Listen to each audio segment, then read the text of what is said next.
What's up, my wizards? It's Dev. From Mtg, we like magic, and I got some cool stuff to show you today. Because HASCON, Hasbro convention, in case you didn't know, it's been going on for a couple of days, and of course, Witches of the Coast is there because Hasbro owns them. So they have to be there.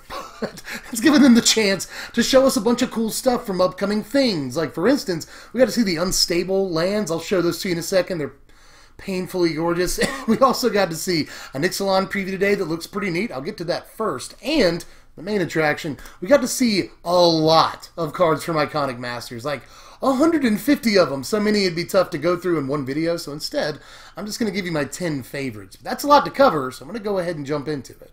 First of all, the Ixalan preview. Now, from the translation I have in front of me, this is Terror of the Skies right here. It's just 2 mana, Boros colors, a red and a white, for a 2/2 Flying Menace.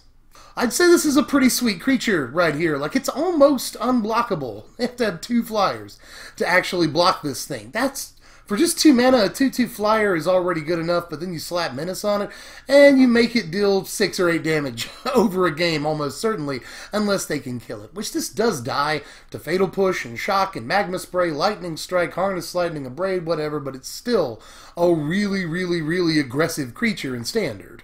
Now, actually, even though this is a dinosaur, don't know if I mentioned that, but you can tell, but this is obviously a dinosaur.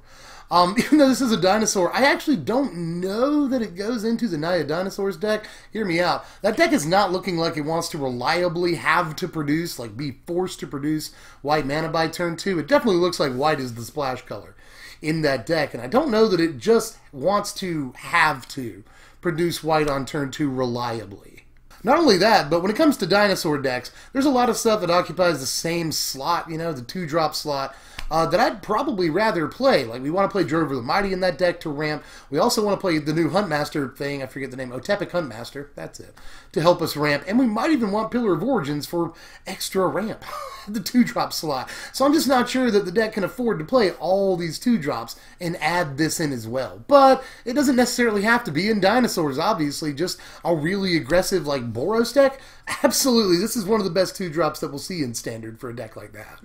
Now, I told you at the start of the video that we also got to see the new Unlands, which I'm going to go out on a limb here and say that these are my favorite looking Unlands of all time, at least so far. Obviously, we haven't seen them in cardboard, but just digitally, these things are quite striking. So let's take a look at them all right here. First of all, I just want to go ahead and say that my favorites are Island, Forest, and Swamp. I think in that order, but it might just be like they're all number 1.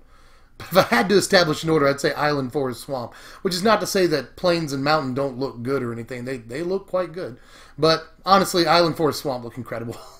A cut above the other 2 to me. Also, should be pointed out that you will get one of these in every single pack of Unglued. If I'm to understand correctly, there's like a 1 in 100 and something chance that you might get a Steam Flogger boss instead of a land, but whatever. You know, in most packs of Unstable, you will get one of these lands. So that's a good reason to buy them in the first place. Just these lands are probably going to be some of the most sought after cards in the entire set. But we've eaten our potatoes, so now on to the meat. We got to talk about my 10 favorite Iconic Masters spoilers from so far this weekend, and there's a lot of really, really good ones. So let me start with an honorable mention as usual, and that's these Kamigawa Dragons. Now, the entire reason that these are my honorable mention is because they got new art, and their new art is just unbelievably mind-blowing. Like, first of all, Kaiga and Kakusha have always been bae for me. Like, those are my 2 favorites from this cycle, and I think that they got the 2 best new artworks, too. The red one, which goes to show you how much I know about him, but the red one, he looks really, really good too. But as far as Kaiga and Kakusho, like especially Kaiga, man, Kaiga looks so good now. Like, I just wanted to showcase these in case you hadn't seen them yet, because the new art is just a huge cut above the old art, for me at least. Now, my number 10 is Seeker of the Way, which doesn't seem like such a big deal card, but note that the rarity's been downshifted to common, which means that it's now going to be legal to play in Pauper, which is actually kind of a huge deal. Now, Pauper is not nearly as popular or supported even as I really wish it was. Pauper has a chance to be the most popular format in all of Magic. I think Wizards might know that, a little. But if not the most popular, then the second or third most popular, definitely. I think it has the potential to be that. And a card like Seeker of the Way is a huge, huge addition to that format. And people that do play Pauper have been sort of equally moaning about this and happy about this. It's about 50-50 from what I can tell so far. But as an occasional Pauper player myself, I couldn't be happier. I love that we have an amazing prowess creature like this in the format now. My number 9 is Lightning Helix. This is an uncommon and remains an uncommon. There's actually a couple of non-rares or mythics on this list just because I'm excited about them. Like Lightning Helix, I think this looks incredible. That is an awesome looking reprint of Lightning Helix right there. And honestly, as many times as this can get reprinted, I'm happy with, because the price is still slightly too high, all things considered, for a Lightning Helix. This is a somewhat popular card in Modern and a very popular card in casual play. So it needs to come down a little bit. Multiple printings ought to at least theoretically help with that. Sometimes they do, sometimes they don't. It all depends on the card and how sought after it is. But a card like Lightning Helix, I think this will actually help ease the price of other versions of it a little bit, which I am very much behind. My number 8 is another uncommon. It's on this list, and that's Monastery Swiftspear. I love that this is already getting reprinted. You know, this needs to be reprinted a few times because it's always going to be an important creature in Modern and even Legacy. People play Monastery Swiftspear, so we need this card to get cardboard printed as often as possible so it doesn't eventually go off the rails price-wise. I've also noticed that a lot of people have been asking whether or not this is common or uncommon. It is uncommon. Some sites have a better picture of it than others for whatever reason, but fear not, this is not in Pauper. This would be a little too much. This would be the most powerful card in Pauper, at least in the top 5, if it were common, but no, it is uncommon. Whether that's sad or not kind of depends on your perspective, but I don't think Pauper could handle this, honestly. It also helps, by the way, that Swiftspear is one of my favorite cards of all time, top 10 favorite cards. Swiftspear might be in there, honestly. There's a bunch of old school stuff on the list too, but Swiftspear seriously might be the best one-drop of all time. That's a fairly narrow list right there. I get Deathrite Shaman. There's a couple of things, definitely, but just by sheer numbers in games won and stuff, honestly, Monastery Swiftspear is almost definitely at the top of that list, if not the top 3, best one-drops ever. So we need all of the printings of her that we can possibly get. I'm glad she's here. My number 7 is Magus of the Moon, or Magus of the Moon. I've heard people pronounce Magus a million different ways. So, well, just those 2 different ways, really. Whichever one you say. You can also call it Mom. But in any case, Magus of the Moon, I was surprised by, but when I checked Gatherer says it's only ever been printed in Future Sight, and I was just sure that this had gotten another printing that was available in booster packs. Maybe there's a promo of it or something that I'm not aware of, but according to Gatherer, the only booster packs you could ever find this in is Future Sight, which I was, again, really kind of amazed by. But it's a good thing it's getting reprinted. I mean, it's $25 right now, and it doesn't really show any signs of going down. It's been at 25 for a minute. So it needs another printing, and this is one of those cards where you're not sure that an additional printing is going to drive the price down, but it will drive supply up. So at the end of the day, it's going to be a good thing one way or the other. My number 6 is Horizon Canopy, and really, you could just say this whole cycle, but I think Horizon got the best new art, so I'll go with that. Grove of the Burn Willows, by the way, also got incredible new art, but I think that Horizon Canopy is just as impactful, actually. I'd say that they're about half and half. I might be wrong, actually. It's Grove is a really important card, too, but I'll just put them both up here for now. These lands got reprinted, and I think that's amazing, and I love this artwork. That's all. My number 5 is Thoughtseize. We get another reprinting of this one. This is an example of a card that we need reprintings of, and it's already had a couple of reprintings. And it feels like it was just reprinted in Standard, but that was Theros. So that was actually a few years ago. It doesn't seem like that long ago, but it was, apparently. A cool thing about this reprint is that we get the Lorwyn art back, which was way better, miles above the Theros art. So they threw that out. That's in the dumpster. I hate to disparage the artist here, but just when you're comparing artworks here, the Lorwyn art is just leagues ahead in terms of at least what I can evaluate. I don't know art, but I know what I like, and this is better. My number 4 is Ether Vial, yet another example of a card that needs reprinting, even though it's been reprinted a couple of times. It was in From the Vault Relics, it was in Modern Masters. We see it again here. It was also a Kaladesh Invention if I'm not mistaken, and that's a pretty card. But it's just nice to get as many printings of Vile as we possibly can. Yet another card that we have to control the price of. Originally an uncommon, but they realized that that was a mistake. I think every printing since then has been a rare. This one's no different. But even though it's a rare, it's going to be a little bit harder to get. It's still very important that this got reprinted. Anytime that we can bring the supply up is a good thing. And since this is starting to get so many reprintings at this point, this is its 4.5 reprinting, if you count again the Kaladesh Masterpiece. Anytime we get that many, supply starts to get a little bit higher and higher every time, and that will eventually drive the price down. History shows. And by the way, slide aside here, quick rant, sorry in advance. Yes, it does drive the price of a card down over time. There's some misleading, I think, information out there that's caused kind of a lot of players to have the opinion that multiple printings of a card does not in fact drive the price down. But there's a few factors here that I want to go into for just a second, because I know that in the comments section people are going to have a problem with my sort of base assumption that cards will go down in price if they are reprinted. First of all, it's just kind of historically true. In 90% of cases, if cards get multiple reprintings especially, then eventually the baseline price of that card will go down. The median price of that card will go down across all iterations of it. So I mean, that's just historical.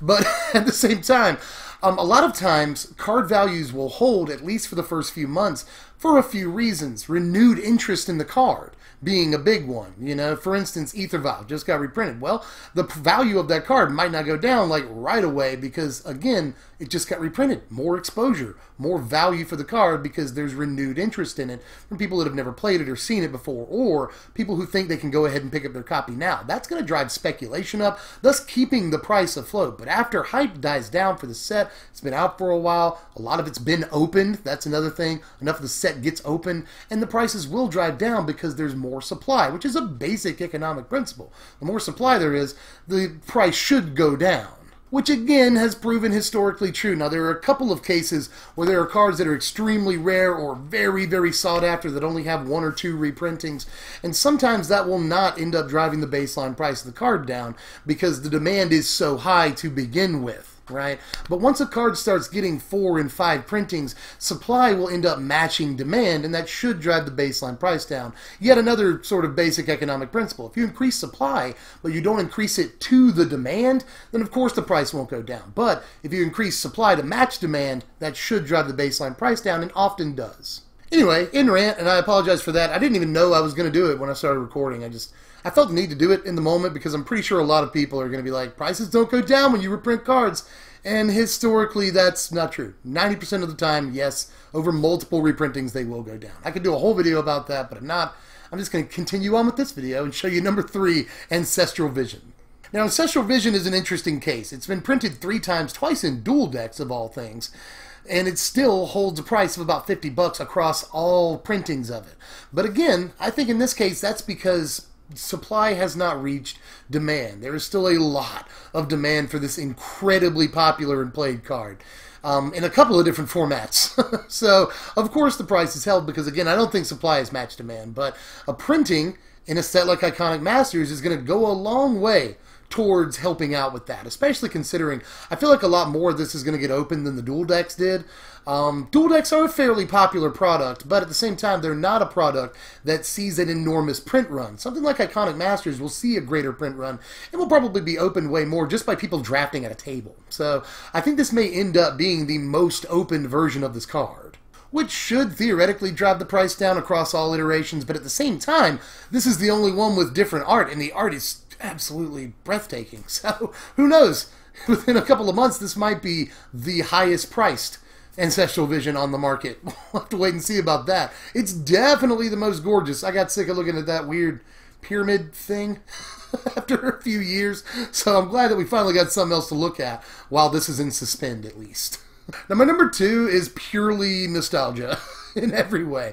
When I started playing Magic way back in 1995, it's been a while, kids, the most popular and iconic combo in the game at that point and for like 10 more years after, and maybe even up till today, was Channel Fireball. And we got to see both of those cards reprinted in Iconic Masters. That's right. If you draft up Iconic Masters, it's entirely possible you can play Channel Fireball. Now, back in the day, the whole idea with this combo was that you add a Black Lotus to the mix. You can kill him on turn 1, provided you can also play a Mountain. a 4-card combo, really. You play your Black Lotus, sack it for 3 green, tap your Mountain for red to pay for the Fireball, channel 19 life into that Fireball with channel, and then you just use the extra mana you have left over to make it 20. You just kill them on turn 1 and leave yourself at 1. Biggest combo ever in Magic, at least back in the day, and again, it probably still is. And even though, of course, they're not going to print Black Lotus, they can't do that. They literally can't do that. You can still, if you're at a higher life total than them, kill them off of channel Fireball, essentially. Also, I would be remiss if I didn't mention this new art. It's Rebecca Gay art. This looks amazing on channel. This is obviously way better than the old guy, like, whatever he was doing. Like, that scared my cat away. He's off camera, but my cat got really terrified when I did that. He's still looking at me like, bruh, what are you doing? But anyway, this is a huge upgrade in the art for this card, and I love it. Let me just say that. I love everything about the fact this card is in this set, and it comes prepackaged with Fireball. Man, first of all, if you get past Fireball in the draft, just smack the person sitting next to you. Why did you pass me a Fireball of all things? You should really keep this. But if you do get past a Fireball and you have a channel, then, dude, just make your entire deck about that. I don't care if you're building like Merfolk or whatever in Iconic Masters draft. I don't even know if there's going to be that in this set at all. But I don't care what you were building, honestly. Just start trying to build channel Fireball immediately at that point. And my number 1 favorite Iconic Masters reprint of the day, this is actually unbelievably crazy. I've already posted this on Twitter like, what? But we actually, for serious, guys, not a joke, have Mana Drain. Well, Mana Drain was last seen in Vintage Masters, but that's an online-only set. The last time we were actually able to pull this out of a booster pack was Legends in 95? I think it's been over 20 years since we could open a Mana Drain in a booster pack. And right now, the original Legends Mana Drain is sitting at $150 at least, if not more than that. And there is a Judges promo, by the way, that uses the Vintage Masters art. But that is $200 at the very least. So we have a chance to actually open up a Mana Drain, and somebody's going to do it. Like 100 people are going to do it, just sitting at a table drafting with their buddies and stuff. People are going to open Mana Drains, and if it were me, I would not be able to keep my mouth shut. And I am rare drafting that all day, because this Mana Drain, even though it's a reprint in a new set, all that, and the set's going to get opened a lot, all that, this is still such an iconic, such a rare, such an amazing card, by the way, that I imagine it's still going to hold probably the highest price tag in the set, depending on what else we see. But I really don't think they're going to print anything more crazy than Mana Drain. It's just, some people will not understand like how insane it is. But if you've been playing for as long as I have, or anywhere near as long as I have, then it should be a huge freaking deal to you that Mana Drain is in this set. Like, it's kind of unbelievable. There's going to be a cardboard version of Mana Drain for the first time in like 22 years, you guys. Like, please get hype. And if you've only been playing for a few months or a couple of years and you've never seen Mana Drain before and you just don't get it, this card is extremely powerful and incredibly popular too. This is one of the most iconic counterspells, if not the most iconic counterspell next to Counterspell. So just understand the hype is very, very real, and if your dad is all hype about this and you don't know why, there is a reason. Just in terms of like how hype I can be for one card in a set, this is probably the hype of hypeness, the height of hypeness. I can't even English well at this point, because I'm amazed. I'm just flummoxed that this is actually real, you guys. Is this the real life? Or is this the fantasy? I'm just going to sing an entire Queen song right here, because that's how bamboozled I am. I'm baffled that this is in this set at all. But that's all the spoilers for now. If you want to see the rest of the Iconic Masters spoilers that were previewed over the weekend, I'll leave a link in the description, because there's a lot to go through. I mean, we got to see the Titans got reprinted. There's a bunch of stuff, bunch of awesome like commanders that you might want to get your hands on. So go check it out. Link in the description, and you can like the video if you enjoyed the video. I hope you do. I'm expecting to get some dislikes on this one just from people who like prices don't work that way. Yes, they do. Yes, I assure you. that they do. But in any case, I do hope you enjoyed this video, guys. I do a lot of work for you. But anyway, you can like the video if you enjoyed the video. Sub if you're new, because there's a bunch of Ixalan spoilers all through next week that are just about to happen. You want to be with the channel for those. And you want to be with the channel for them decks, because that's going to be happening like in the next 2 weeks, actually, like very, very soon. We're going to have Mtg Deck Techs, so stay tuned for those. You can follow me on Twitter at SBMTGDev, or you can kick me a buck on Patreon at patreon.com/SBMTG. I'm Dev from that place. Catch you cats later. Thanks for watching, my wizards. This video was brought to you in part by TCGplayer.com, where you can find some of the best prices on all of the interwebs for Magic cards. Like, for instance, that Thoughtseize from Lorwyn, right now that's sitting at about $40 on TCG Player, but that's a lot better than a lot of sites will do. And if you're willing to get that Theros one, even though the art doesn't look quite as good to me, you'll get it at a huge discount. It's only about $18 on TCG Player right now, which is probably the best price you're going to get for a Thoughtseize. Also, know how I talked about how much I love Lightning Helix earlier? Well, it has been printed a few times, but if you want the absolute coolest version of it, you can check out this Magic Player Rewards promo version of it on TCG Player. It's only about 16 bucks, which sounds like a lot, but regular Lightning Helixes are about 6 or 8 bucks. So, if you want to go all the way, then it will cost you a few extra dollars, but it might be worth it because this is easily the most pimped version of Lightning Helix that exists. But in any case, I'll leave a link in the description to TCG Player so you can check all this out for yourself, and I will see you cats later. I am Dev from the place. Thanks for watching.